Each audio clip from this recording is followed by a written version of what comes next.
Hey, comic fans, Scott Harris King here, and I'm really excited because last weekend my wife and I went to the science fiction convention here in Boston, Arisia. Well, actually, there's two or three science fiction conventions. It's complicated, but Arisia is the one that we go to every year. It's been 9 years since our first Arisia. We've tried to get all of them since, although one year it was canceled because of COVID. And then there's another year where we got COVID just before and we couldn't go even though the convention went on. But all told, this is our eighth trip to Arisia and it's a blast. This year it was held at a little bit of a different venue. And I will say, like, the last couple of years has been a little tricky with the venues. The previous venue, which we really love, Weston down at the waterfront, is really great. And one thing that's great, it has this great big atrium area that people sort of crisscross as you're going to all of the events. Because of that, you get a real sort of community feel, right? Everybody's going through there. You get to people watch, you see all the costumes, and there's just a buzz in the air. But last year, attendance is way down since COVID. It's less than half of what it was before COVID. And so it felt really empty there. Well, this year they tried to remedy that by going to a smaller hotel. Unfortunately, the result was everything was a little bit cramped and kind of fractured. They didn't have the facilities to have everything sort of nearby. So, like, some of it's up on the 16th floor, some of it's on the 14th floor, some of it's here, some of it's there. And so there really wasn't that sort of, unified convention feel. And so it just, I don't know, the vibe's been a little bit off ever since COVID for us. But we still love going there, and we love going to the dealer room where all the cool, nerdy people have their cool, nerdy stuff for sale. The art show where all these great fantasy artists and sci-fi artists are selling all their cool art. They have a game room where you can go, and they have board games and role-playing games running like 24 hours just about all weekend. And then panels. We love going to all the panels where people discuss different things. I'm going to talk a little bit about that. And then there's always the dance on Saturday night, which we love doing. Everyone shows up in costume and dances and stuff. So again, we had a really good time, even though it didn't quite have the vibe of some of the earlier ones that we went to. Also, we're just kind of getting older. It's physically a little bit more difficult to dance the night away all night and then get up for a panel in the morning. So we slept in. We missed a few things that we otherwise would have seen just because we're tired. But overall, again, really good show. I've got some stuff that I bought that I'm going to show you in a minute. As far as the panels go, some really interesting, good panels. Best panel that I attended was a really interesting panel about books that were in conversation with each other. So books that were sort of written as a rebuttal or a response or inspired by a different book. And all the different ways that those can happen, good examples, bad examples, things like that. During the conversation, I brought up comics, American superhero comics in particular, where the book is continuing, but there's different writers who are constantly referring back to whatever the previous writer did or the writer before that, and retcons, and everything is in conversation with the previous work to the point where you can't really understand anything going on unless you also understand, the last 50 years of these conversations. So it was a really interesting panel. There was also a panel about Chris Claremont's 75th birthday. And so there's just sort of a discussion of Claremont's works with X-Men and stuff like that. And his strengths, his weaknesses, he's got certain weird ticks. Once you read a bunch of his works, you start to see a few things that are, a little bit off. But he also does some really good stuff. So it was cool to talk about that. I mean, Claremont's not my favorite. I had to leave that panel just a little early. I really wanted to bring up my favorite Chris Claremont work, which is War is Hell, which actually reminds me, I don't think I've shown my complete run of the Chris Claremont War is Hell run. I'll have to do that soon in one of my complete run madnesses. It's only a few issues. War is Hell numbers 9 to 15. But it's one of my favorite sort of war comics, so I'll have to show that off to you soon. So we love doing the panels. It's really cool to, it's great when my wife and I go to the panel together, and then afterwards we can discuss what we thought. But it's also interesting when we end up going to different panels at the same time, Then we come back and share the experiences and thoughts, how the panel was, the conversation. So when the panel is a really good moderator, that's kind of the key. If the panel moderator's good, then the panel's going to be good. If the moderator doesn't have control of things or doesn't have the focus on the topics or whatever, a lot of times this goes off the rails immediately. But the ones that had good moderators were really good this time, so that was really cool. So I mentioned the dealer's room. That's what I'm going to show you now, my haul from Arisia. So there's a lot of cool stuff down there, a lot of different vendors, but in particular this time, it's Pandemonium Games, which is down in Cambridge. They have all sorts of books and role-playing games in particular. But one thing that was really cool this time is that they had all this vintage stuff. They had a whole table with all this vintage stuff on sale. And I talked to the lady behind the register, and basically she said it was the owner of Pandemonium. He was thinning out his personal collection, and so he had brought stuff from his own collection to get rid of. And so I'm going to show you a bunch of really cool stuff that I got there, and you're going to be gobsmacked at what I ended up paying for it. I'm going to show you this in 2 batches, okay? So here we go. July 1980, it's Aries #3, the magazine of science fiction and fantasy simulation. Now, this has an entire game system in it called Barbarian Kings, which is, you can see it's also got several maps. That was one thing that was really cool. I was on the lookout for these supplements that have these cool maps that you can repurpose for your own games, regardless of kind of whether you end up running them. But again, this has its own gaming system that's more of like a wargaming system, but in a fantasy world.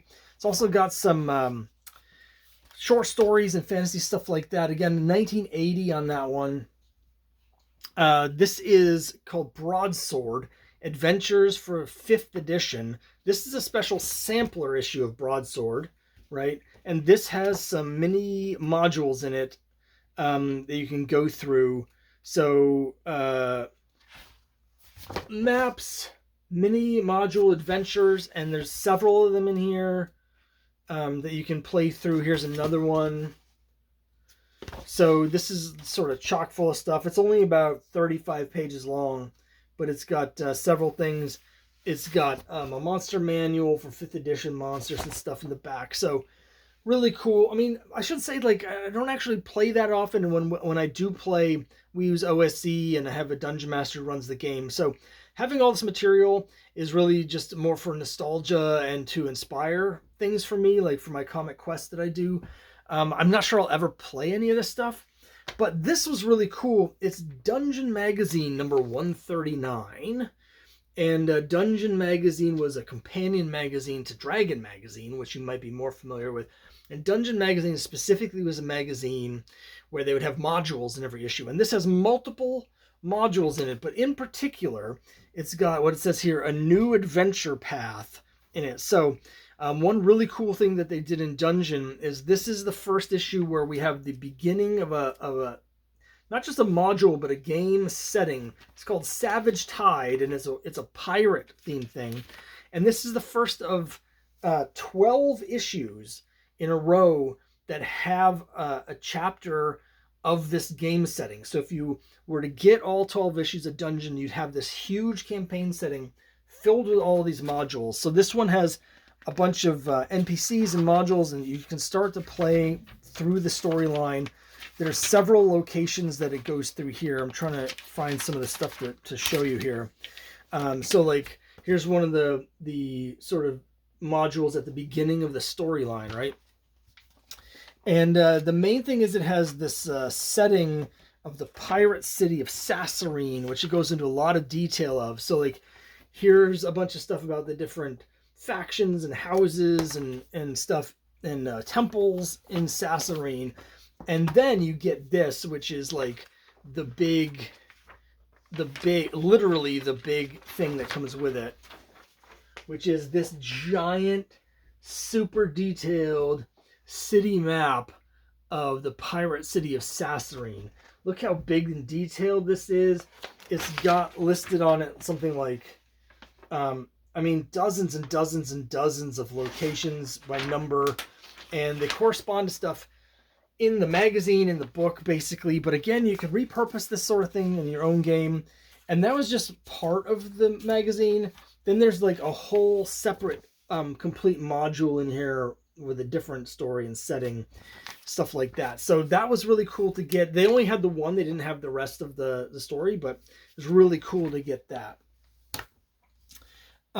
Really cool. Here it is. It's Mutants and Masterminds Beginner Guide. It says issue 0, and this is a superhero role-playing game. And this is sort of like the basic rules. Like if you remember D&D from the early 80s, they had the basic set. Then you could get like the advanced Dungeons and Dragons if you wanted. This has all the basic rules, which are told in part through comic books. And it's got like the starting superhero characters if you want to play pre-made characters like this guy Firepower. It's basically got all the rules to sort of jump in and start playing. It says here issue 0, and then there were several more supplements where you could get additional rule books and settings and like a game master guide and stuff. But this has sort of all the basic things that you need on it. Or in it, I should say. Now we're getting to some of the big stuff, right? So check this out. 1984, it's the original D&D module, Drums on Fire Mountain. Now, a couple things I'm not real familiar with, but this has a British flag on here, so I don't know if this was originally released in the UK. Before the US, I think it was. It says Dungeons and Dragons Expert Game Adventure from the UK. I mean, it's basically set on like a Pacific Island sort of setting. It is a little bit unfortunate, and by that I mean kind of racist, where the bad guys in this are these sort of like they're like orc-like demi-humans that are also clearly based on like Polynesian island tribe members, so that's not great. But my DM Matt was there with me when I got this, and he already has a copy of this, and he said basically if you sort of ignore that, or if you're the DM, if you rewrite that aspect of it, the rest of the module, the actual adventure, he said, is quite good. And it has again some great maps, a classic D&D folder map. So that was cool to get that as well. I'm starting to get a few modules. I've got another one I'm about to show you in a minute. But before I get to that module, I want to show you this in excellent condition. It is a Dungeon Master's Guide, and it's Core Rulebook 3.5. So this is Dungeons and Dragons version 3.5, the Dungeon Master's Guide, and again in absolutely beautiful condition. Looks like it's barely been read. Now, I've separated these into two different piles. So all that stuff I just showed you, right? The Ares magazine, the Broadsword magazine, the Dungeon magazine, the Beginner's Guide for Mutants and Masterminds, this classic module from 1984, and the Dungeon Master's Guide in beautiful shape. You'll never guess what I paid for that pile of stuff, including this Dungeon Master's Guide. Going to give you a second to take a guess. Feel free to say it out loud to the screen, even though I can't hear you. I paid $7 for that entire pile. Yep, this pristine Dungeon Master's Guide was $1. In fact, the most expensive thing in that pile was actually this module, which was just $3. Some of that stuff in that pile was actually free, but most of them were just $1 each. So that was $7 for all of that awesome vintage D&D stuff. Now, this, I still have the price tag on it. You can see it's $10 for this. And it's really beat up. But I had to get it. I hemmed and hawed a little, but ultimately I had to get it because it is the Hidden Shrine of Temoacan. Now, this is a module that I had as a kid. So when I was a kid, I had a number of modules, some of which I remember distinctly. Isle of Dread. Obviously, I had Keep on the Borderlands. I had Castle Amber. Those are ones that I remember. I had a couple others that I'm kind of blanking on, but one of the ones that I distinctly remember owning is the Hidden Shrine of Temoacan. Now, like I said, this is beat up. The spine's starting to split at the top. It's really rough. Split at the bottom as well. This was $10, so this cost me more than everything else I showed you. But, I looked at it online, like on eBay. The cheapest copy that has been sold on eBay recently was also $10, but plus $8 shipping. So it was $18. It was a little bit nicer than this. Everything else was $20 or more. So for $10, I thought it was reasonable, even in this condition. But also, it's got that nostalgia factor for me.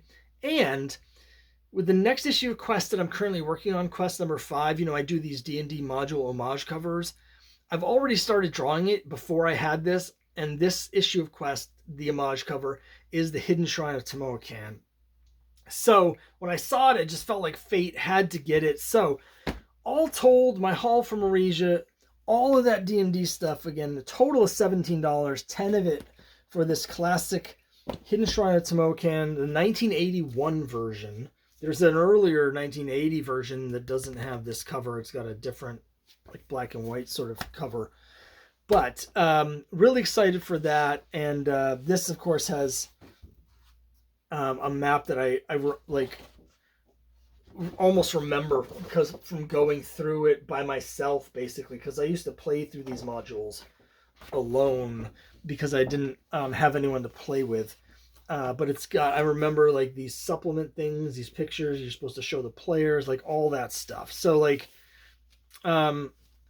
I'm really excited for this. Some of the pages are actually sort of detached, but it's got everything here. So really excited to get that, and it's just again a really good time in Arisia. I guess the only slightly sour note for me, and I've been complaining about this right from get-go, is that I applied for the art show, and I've been in the art show once before. So I applied in the art show to have my prints from my comics in it. And I was turned down. Now, the art show was mostly full. There were a couple empty spaces, and those are probably people that ended up that had gotten tables but didn't come. So I think they were probably full, but all of it, I was just a little frustrated, and sometimes you see people stuff there and you're always like, well, why did they get a spot instead of me? But that's just me complaining because I really love the art show. And I did very well at the art show last time. This was several years ago. Now I've got a lot more prints that are a lot cooler than what I had before. So I know it would do a lot better. And I really just wanted to sort of participate because I do love the art show. I loved being in it that one year. It's just cool to go in there and see my own stuff. So hopefully next year I can get into the art show. But that was it for this year. Another great convention. Let me know what you think down below. I'll see you next time.